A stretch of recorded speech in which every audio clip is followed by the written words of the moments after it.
আলহামদুলিল্লাহ, দলের সবাই ভালো আছে। ছোটখাটো যে ইনজুরিগুলো আছে ওটা আমরা কাটিয়ে উঠেছি।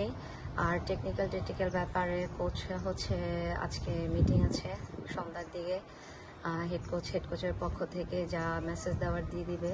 আজকে আমাদের রিকভারি সেশন ছিল, সুইমিং ছিল, স্টিচিং ছিল, যারা গেম খেলেনি তাদের সামরিক জিম ছিল। তো সব মিলিয়ে আজকের দিনটা ভালো উপভোগ করেছি।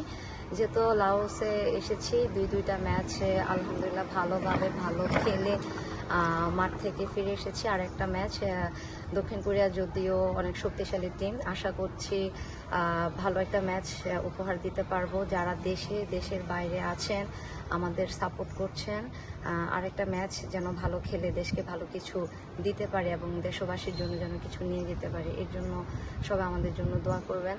আরেকটা ম্যাচ যেন ভালো কিছু করে ইনশাল্লাহ আরেকটা হাসি সবার জন্য যেন নিয়ে যেতে পারি। খোদা হাফেজ।